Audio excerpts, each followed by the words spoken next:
Muy buenas tardes, querida familia universal, querida familia humana, compañeros del estudio, simpatizantes interesados en escuchar esta charla.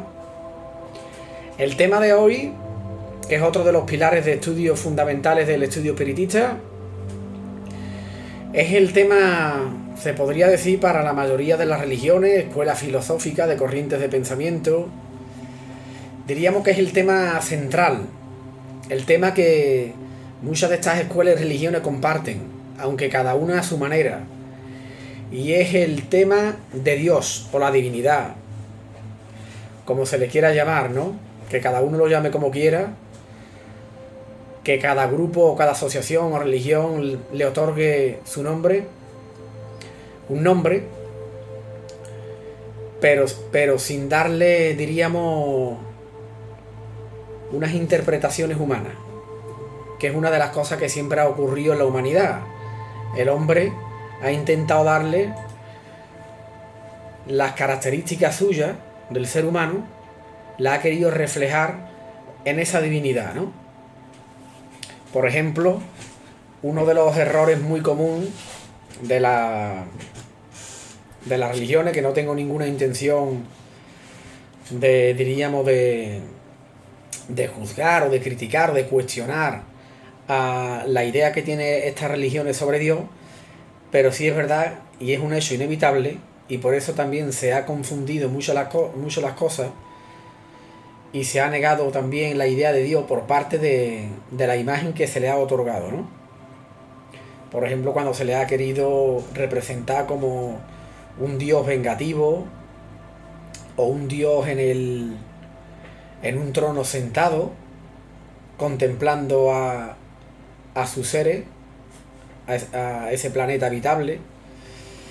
Y yo voy a exponer a Dios o la divinidad desde el estudio espiritista, por supuesto, que de eso trata estas pequeñas charlas o pequeñas clases, como las queráis tomar.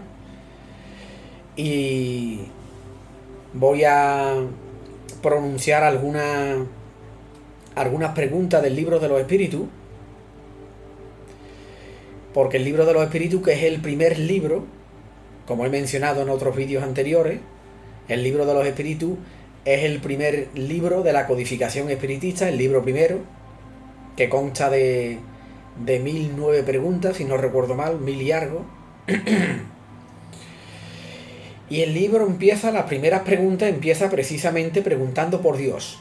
La primera pregunta del libro de los espíritus, el grupo de Allan Kardec, de los investigadores de Allan Kardec, le preguntan a los espíritus que responden estas preguntas. La primera pregunta es: ¿qué es Dios? La pregunta es muy importante de la forma que se formula, porque no están preguntando quién es Dios. Ya están dejando claro Allan Kardec y su grupo que qué es Dios, no quién.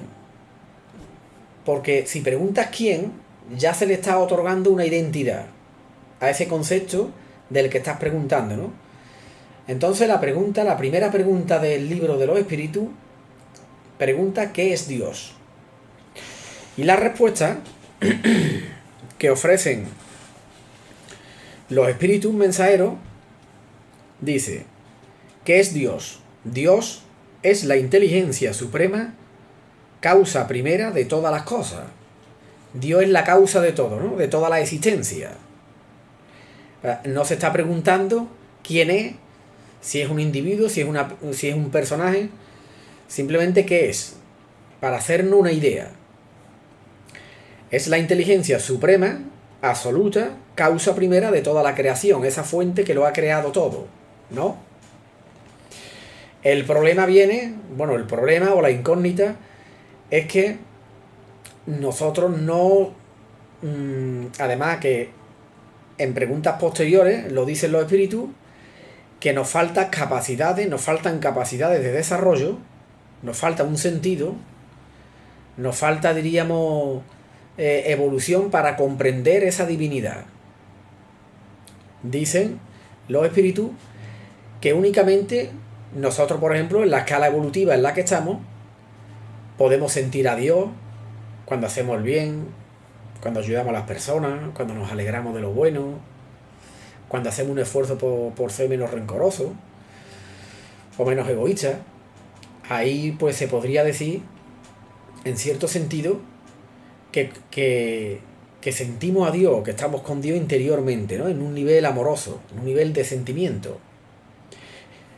Pero nos deja claro la codificación espiritista que solo los espíritus superiores pueden comprender y ver a Dios o la divinidad. Yo prefiero la palabra divinidad, me gusta personalmente, aunque la palabra poco importa, que ya se ha dicho, pero prefiero la palabra divinidad, me atrae más personalmente que la palabra Dios, porque la palabra Dios está muy, yo diría que está muy manoseada ya. Se ha pasado por muchas manos, ¿no? Por llamarlo así, ¿no? Es una palabra muy mal interpretada. Tiene mucho significado para muchas personas y para muchos grupos religiosos y espirituales. Y prefiero la palabra divinidad. Pero bueno, es lo de menos. Entonces, esa divinidad es la causa primera de todas las cosas, es la fuente absoluta, y sus características es la perfección absoluta, una perfección, por supuesto, que aún estamos un poquito lejos de comprender. Nos podemos hacer una vaga idea para entenderlo y comprenderlo, pero es cierto que aún estamos lejos de comprender esa divinidad, ¿no? Las cualidades, los atributos de esta divinidad, como podéis ver aquí arriba, pues diríamos que es la perfección absoluta, soberanamente justo y bueno, justicia, es la perfección en justicia y en bondad, porque si decimos que es justo y bueno ya se le está atribuyendo,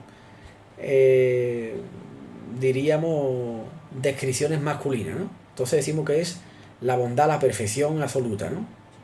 Aunque en el libro de los espíritus responden con esa terminología, soberanamente justo y bueno. Sí es cierto que el hombre lo ha asociado, lo ha proyectado, lo ha mentalizado, diríamos, masculinamente, como para sentirse identificado como una especie de paternidad.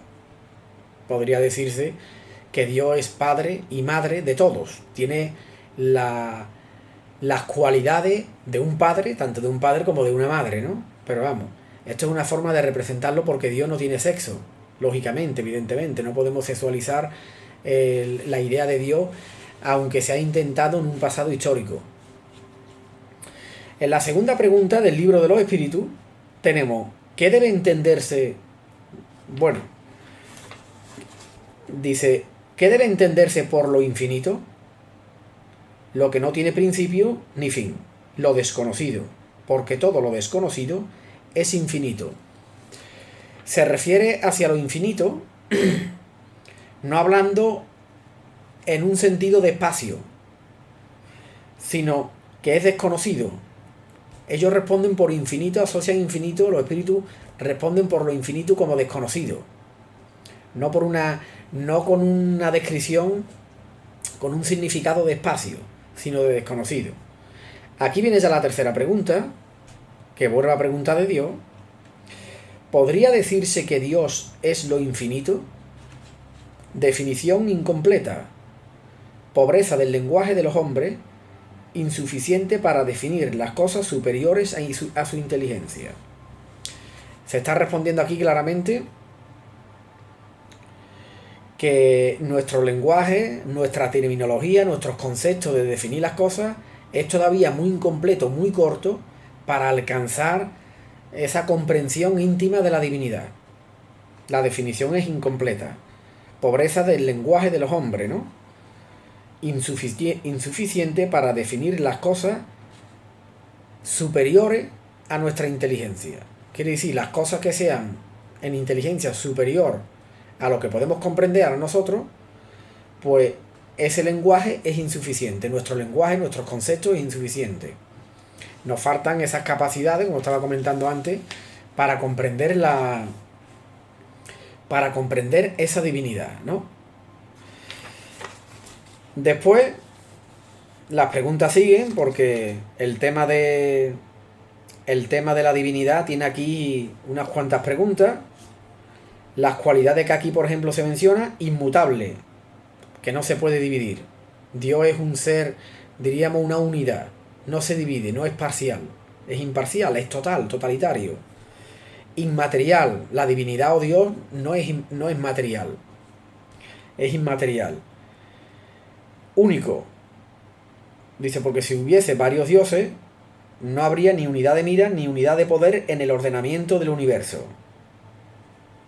Omnipotente, que esta característica, esta cualidad sí se ha mencionado por parte de algunas religiones, que tiene la omnipotencia. Si no fuera omnipotente, entonces no tendría el poder absoluto sobre su obra, sobre la creación. Omnipotente porque es único. Si no tuviese el poder soberano, habría algo más poderoso, tan poderoso como él. Él, entre comillas. No habría hecho todas las cosas, y las que no hubiese hecho serían obra de otro Dios. Entonces no puede haber más de un Dios. Toda la obra tiene que ser de un único Dios, y solo puede haber un único Dios o una única fuente divina. Soberanamente justo y bueno. O soberanamente la perfección en justicia y en bondad. Quiere decir que tiene la cualidad de la bondad, de la perfección en amor, en bondad y en justicia. Hay un dicho hay una expresión típica del espiritismo que me gusta mucho hacer esa mención. Dice, nuestro creador o nuestra divinidad ama a sus hijos por encima de todo, pero no se olvida de corregirlos. Es soberanamente justo y bueno. La sabiduría providencial de las leyes divinas se revela así en las más pequeñas como en las más grandes cosas, y esa sabiduría no nos permite dudar ni de su justicia ni de su bondad. Se ven todos los pequeños detalles y acontecimientos o hechos de la naturaleza y de la vida, ¿no? Que todo tiene una perfección en la naturaleza, un sentido, una cadena, ¿no? Ahí se ve pues la sabiduría y la bondad de Dios, de la divinidad. Hay más preguntas, hay unas cuantas preguntas. No la puedo comentar todas porque entonces el vídeo se haría más largo. Para hacer la lectura de todas estas preguntas y explicarlas, un poquito de cada una, pues sí tendría que hacer, pues, diríamos, como mínimo un par de vídeos o 3 vídeos, ¿no? Ya que la intención que siempre tengo con los vídeos es hacerlo de una duración media de entre 20 y 30 minutos, para no hacerlo tampoco tan pesado. Voy a intentar aquí buscar la más importante. Aquí hay una muy importante, dice: el sentimiento íntimo que tenemos de la existencia de Dios ¿no sería resultado de la educación y producto de las ideas adquiridas? Se le está preguntando a los espíritus que la idea de Dios, de la existencia de Dios, que si no viene resultado de la educación, de la cultura, ¿no? De lo que vivimos. Responden los espíritus: si fuese así, ¿cómo tendrían el mismo sentimiento vuestros salvajes? Quiere decir que las tribus más salvajes han tenido siempre ese sentimiento intrínseco, interno, de la existencia de Dios, aunque a su manera. En las tribus y en las culturas más antiguas, diríamos las civilizaciones más antiguas, incluso los salvajes, han tenido ese sentimiento de una fuente, de una causa superior a ellos, y que ha sido esa fuente creadora de ellos, ¿no? Entonces, aquí se da a entender claramente que la idea de la existencia de Dios no proviene de la cultura, no proviene de las ideas adquiridas de la educación, sino que es un sentimiento innato que traemos. Y aquí pues hay otras preguntas que se puede comentar en otros vídeos, pero diríamos que esa pregunta puede ser la más importante, ¿no? Aquí hay otra pregunta que dice que si Dios no es el resultado de la unión, el resultado de las fuerzas del universo. Y responden los espíritus que si fuese así, entonces Dios sería la consecuencia, sería un producto creado del universo, y no al contrario, sino que que es de lo que se cree, ¿no? Que el universo es creado por Dios. Dios no es creado por el universo. Se da a entender claramente que Dios o la divinidad, este punto que ahora estoy hablando, es un punto muy difícil, bueno, no podemos llegar a comprenderlo, yo no lo llego a comprender. Y nos falta evolución, camino evolutivo para comprender esto, y es que Dios existía antes de la creación del universo. Y Dios siempre está creando, nunca está ocioso. Entonces, claro, yo personalmente me formulaba la pregunta de que si Dios siempre ha existido y siempre ha estado creando, antes de crear el universo, ¿qué es lo que existía? ¿Qué es lo que estaba haciendo Dios si Dios siempre ha estado activo? Pues la verdad que eso es un punto que al menos yo no lo comprendo todavía.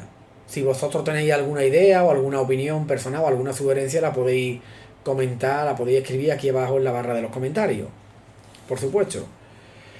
Y bueno, aquí hay más preguntas, como he comentado. Ya más adelante pues mencionaré otras. Acabo de mencionar, diríamos, las más significativas, las más importantes sobre sus cualidades. Aquí una pregunta muy importante, por ejemplo, que dice: pruebas de la existencia de Dios. ¿Dónde puede encontrarse la prueba de la existencia de Dios? En un axioma que aplicáis a vuestras ciencias. No hay efecto sin causa.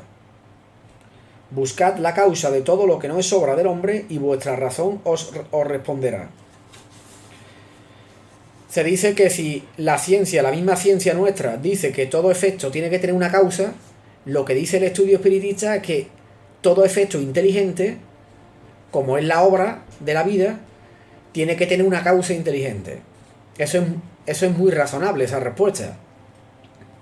No podemos pretender que toda una obra tan perfecta, con los planetas girando alrededor del Sol, este planeta, por ejemplo, que tiene vida, que está a la distancia que tiene que estar, con la inclinación que tiene que estar, para que haya vida biológica, pues no puede ser el producto del azar. El azar, lo que se dice, la casualidad, no tiene una inteligencia intrínseca para gobernar leyes físicas. Se necesita una causa inteligente para que haya unos efectos inteligentes. Dice: para creer en Dios basta pasear la vista por las obras de la creación. El universo existe, luego tiene una causa. Dudar de la existencia de Dios equivaldría a negar que todo efecto tiene una causa y sentar que la nada ha podido hacer algo. Quiere decir que no podemos concebir el efecto sin causa y que de la nada ha salido una obra tan inteligente como es la vida. Entonces tiene que tener una causa inteligente, ¿no? Que es lo que acabo de comentar. Y bueno, esto podríamos decir que son las preguntas pues más importantes, ¿no? Más características, ¿no? De la existencia de Dios. Que es eterno, infinito, inmutable, inmaterial, único, omnipotente, soberanamente justo y bueno. Entonces, esas son las principales cualidades y a las que nosotros estamos destinados a conquistar, a ser como Dios, entre comillas, porque el estudio espiritista aclara de que el hombre no se puede igualar, bueno, el espíritu, la obra del espíritu no se puede igualar a la divinidad. Nosotros sí vamos a alcanzar un estado máximo de sabiduría, de bondad, de justicia, pero no podemos ser iguales a esa divinidad, ¿no? Somos su obra, por así decirlo, pero no podemos igualarnos en todos los sentidos, pero sí estamos destinados a ciertas cualidades, ¿no? A ciertas virtudes. Tenemos esa herencia divina, ¿no? El mismísimo Jesucristo, dijo: sois dioses. Hablando en plural, refiriéndose a los hombres, dijo: sois dioses. Una de las cosas que más cuesta comprender de la divinidad, por ejemplo, es su justicia. Nosotros dudamos, normalmente el ser humano duda de la justicia de Dios cuando vemos injusticia, cuando vemos, por ejemplo, enfermedades de nacimiento, criaturas que padecen con unos males desde muy temprana edad. Entonces nos preguntamos que ¿dónde está la justicia? Como he comentado antes, Dios ama a sus hijos o su obra, los ama por encima de todo, pero no se olvida de reeducarlos. Para comprender la justicia divina o la justicia de Dios, es fundamental concebir el conocimiento del karma y de la reencarnación, el conocimiento de las existencias pasadas y del karma que traemos acumulados. Sin ese conocimiento no podríamos comprender la justicia de Dios. Bien es cierto que otras religiones hablan de Dios, tienen su idea de Dios, pero no llegan a explicar o no llegan a satisfacer claramente la justicia de Dios, porque no conciben la existencia de la reencarnación, de las vidas pasadas, ¿no? Entonces, para poder comprender esa justicia, por ejemplo, en el estudio espírita, nosotros, para comprender a Dios, es importante que tengamos el conocimiento del karma, de las deudas kármicas, las deudas que hemos cometido, los males que hemos cometido en otras existencias pasadas, y que tenemos que rescatar esas deudas. Cuando ya implantamos este conocimiento de las deudas pasadas y de los rescates, ya se puede concebir perfectamente la justicia divina, porque lo que está haciendo la justicia divina es darnos una oportunidad de que rescatemos ese karma, esas acciones negativas que ocasionamos a otras personas, y nos está brindando la oportunidad en esta nueva existencia de que rescatemos nuestras deudas. Muchas veces no es que haya un Dios castigador ni que nos castigue. Muchas veces, excepto que el espíritu tenga una rebeldía, un mayor grado de rebeldía y se niegue, pero normalmente, en la mayoría de los casos, que los espíritus ya tienen una comprensión sobre la obra divina, sobre su evolución, sobre su camino y su destino que tiene que conquistar, la gran parte es el espíritu el que escoge pruebas dolorosas para rescatar ciertas deudas. Aquí me estoy desviando un poco del tema de Dios que se está hablando. Estoy hablando ahora del karma y la reencarnación, pero porque es importante mencionarlo para poder comprender la justicia divina, ¿no? Como he comentado. El espíritu, antes de nacer, elige unas pruebas, ciertas pruebas que pueden ser más o menos dolorosas, elige esas pruebas para poder estar en paz consigo mismo. Quiere decir, nosotros cuando, por ejemplo, hemos cometido una serie de deudas, de acontecimientos negativos, hemos perjudicado unos daños en otras personas, cuando desencarnamos en esa existencia, tenemos, como se puede decir, una especie de remordimiento, no tenemos paz interior en el espíritu, y lo que hacemos es que pedimos, incluso suplicamos ciertas pruebas, una existencia con ciertas pruebas dolorosas para rescatar esas deudas y ya poder tener una paz de conciencia, poder tener una tranquilidad y quitarnos, depurar ese remordimiento, compensar a las personas que le hemos provocado algunos daños. Pues para comprender las injusticias, entre comillas, que hay en el mundo con las enfermedades, incluso a temprana edad, con los accidentes, las muertes repentinas, las desencarnaciones repentinas, mejor dicho, es necesario el pilar fundamental de la reencarnación para poder comprender la justicia de Dios y poder ver en Dios de que en realidad nos está brindando una oportunidad para depurar ese pasado que aún está en la conciencia, que nos tormenta, ese pasado, y podamos equilibrarnos con las leyes universales. Como el último vídeo que puse sobre las leyes universales, pues nos equilibramos con las leyes universales, con el universo, con la obra del universo, y ya estamos en paz con nosotros mismos. Solo así podemos comprender, podemos concebir la justicia divina, la justicia de Dios. Entonces, se puede decimos, que la reencarnación es una de las piezas centrales del puzzle de la vida, ¿no? De ese misterioso puzzle que no comprendemos sobre la injusticia, las cosas que ocurren, por qué una persona buena a veces padece y tiene peor suerte que las personas malas, como decimos muchas veces, o se va antes, desencarna antes. Pues es precisamente por el pilar, la pieza de la reencarnación, del karma. También ocurre que no todos los sufrimientos padecimientos, enfermedades, no siempre es por un mal karma. También hay espíritus que escogen, planifican ciertas pruebas y vienen en misión. Eso también es otro punto, otro tema interesante para explicarlo en otro vídeo. Y bueno, no me quiero alargar más sobre el tema de hoy, de Dios y la divinidad. Espero que os haya parecido interesante.